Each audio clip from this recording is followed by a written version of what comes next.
Hey, this is Ricky Burke of CyberSec People. So welcome back for another episode of the Hacking in Security with my friend Sajeeb Lohani. Let's go straight into it. Sajeeb, who are you? Well, my name's Sajeeb Lohani. I'm a penetration tester at PrivaSec. Basically been working in security for full-time for about a year, but bits and pieces over the past 4 years. And I used to be a developer, so yeah, just kind of jumping around. Okay, fair enough. So you're a full-time pen tester. So how did you get to where you are now? So in uni, I started off playing around with some programming and stuff in high school. So I was very passionate about what I did. Played a lot of CTFs and things in my own time, and kind of got a good feel of how to do things security-wise. So learned about different bugs and how to exploit them and things like that. So got a bit of an understanding of both attack and defense. Okay. And then over time, I guess, I started trying to look for perfect opportunities. To be honest, you never get a perfect opportunity. So once basically our university, so I went to Monash and did a software engineering degree. Our university got the CTO of Auspost at the time to come over and do a guest lecture. Okay. And basically after that, the lecturer put down brownies and everyone went for brownies. Oh, nice. And I went to the CTO and slipped him my resume. Ah. And basically about 3 months later, he gave me a call saying, hey, I want you to have an interview with the head of pen testing. Wow.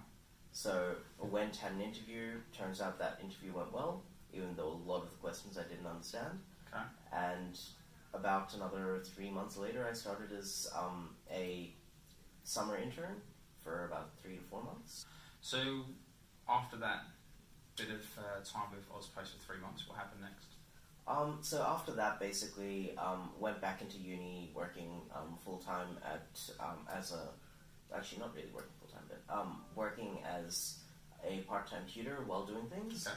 And running the cybersecurity club. So kind of showing a lot of different aspects of what I do extracurricular, so it's not just studying. And then after that came, I think, third year, where I actually started working in PwC as a placement from uni.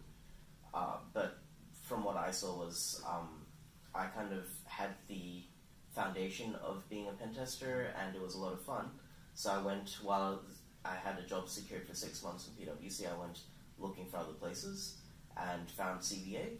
Okay. CVA employed me for about 3 to 4 months again. Nice. As a pen tester, and yeah, it was nice. Okay. So you had the makings of a pen tester. So was that by design, or you just fell into that? Well, to be honest, in first year I actually wanted to be a developer. Wow.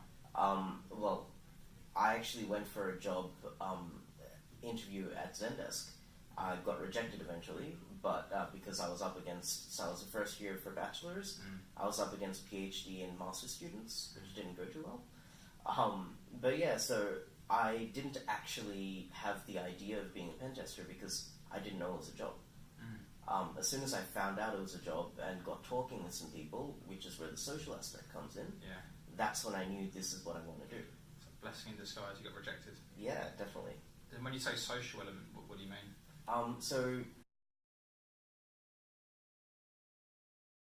basically, while I was playing around with, I heard about a hacking tournament called Syscar in uni, and I was also doing random CTFs for fun because, you know, it's fun to break into things. But basically, when I went there, I heard about them talking about a new meetup that PwC ran.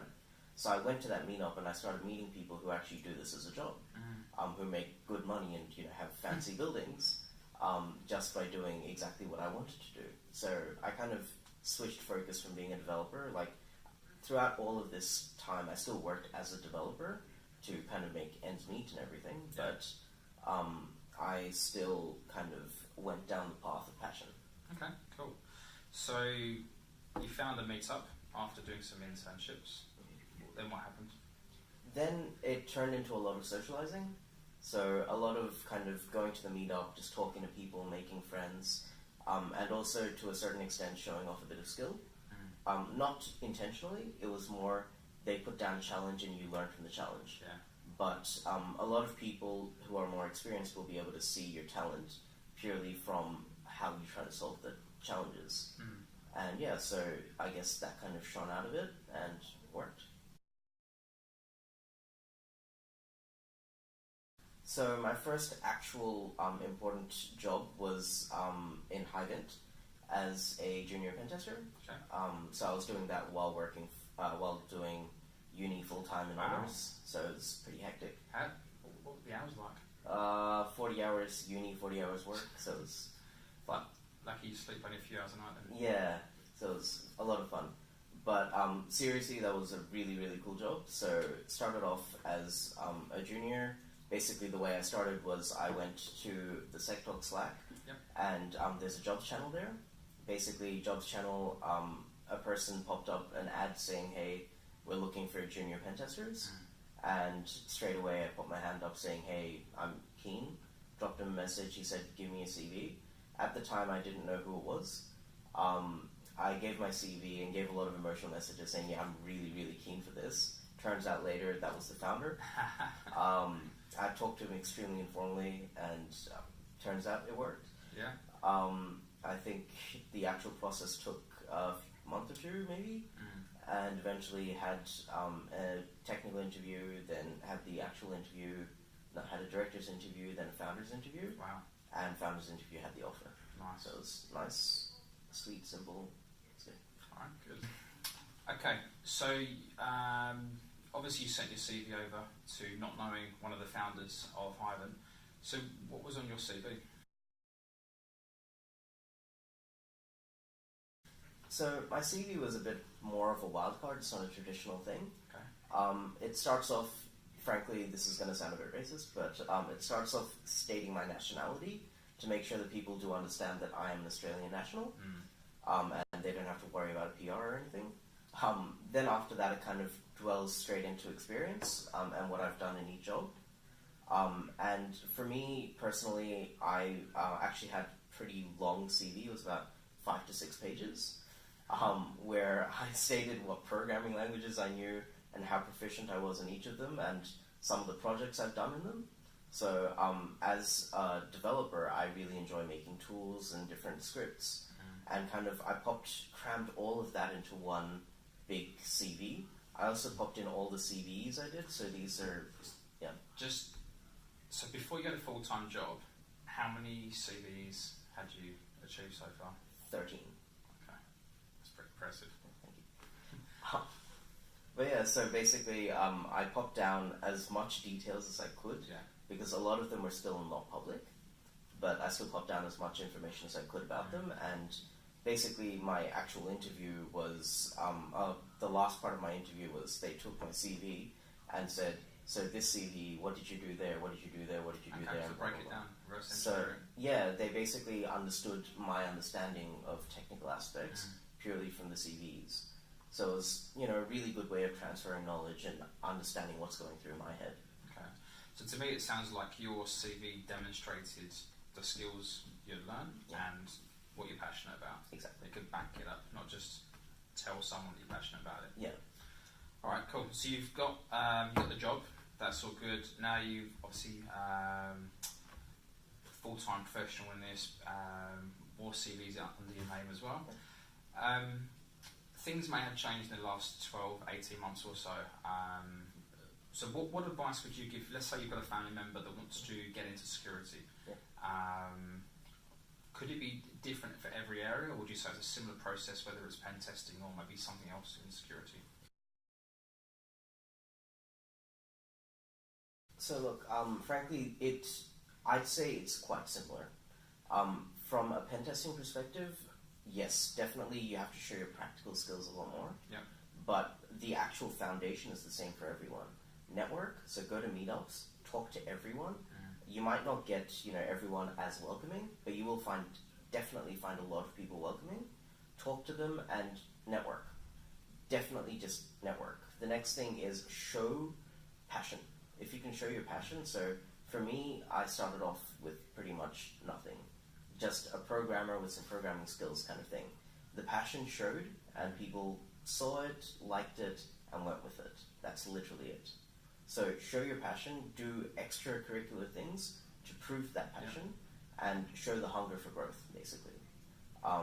Continuously do things like that and contribute to public kind of forums and things like that. So even if you're, a youngster, brand new, don't know much, put your hand up and go and talk. Like Sec Talks does lightning talks and things like that. Yeah. You don't really have to go and talk about something crazy. Some groundbreaking research. Yeah, that's what Black Hat is for. Yeah. Sec Talks is to go in front of your community, show your face, and give your ideas. It doesn't have to be something solid, but you're getting your name out there and you're showing what you have. So in terms of meetups, obviously each one of us is different in terms of how we operate and how we might feel going to things. But how did you personally feel going to your first meetup? Did you know anyone, or were you a complete noob? I was scared as hell. Okay. Basically went there, didn't know anyone, sat in the corner for a bit. After a bit, I guess I had some food, saw some smiles, and went to people who were smiling, and got talking, just kind of went from there. Do you still feel the same going to meetups now? Or no, not at all. Now, most people know me. What about a brand new meetup, or conference or something? Yes, I still do feel a lot like that. So lately I went to a DevSecOps meetup. Okay. Basically don't know anyone there. Even worse, this time I was speaking. Oh wow. No pressure.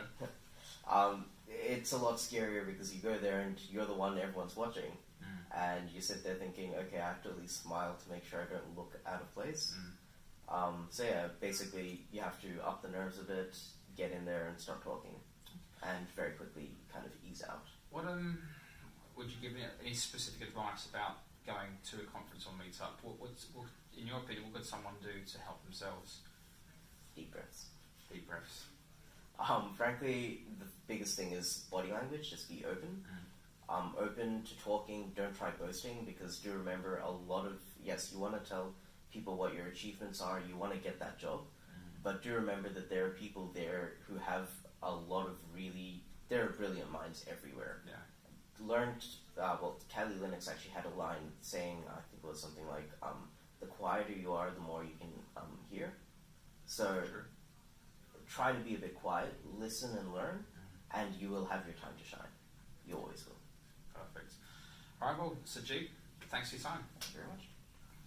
So plenty more videos coming up. I've got 3 already lined up, hacking and security next year. So thank you, Sajeeb, for your time, and thank you to those that will be participating next year as well. In the meantime, take care.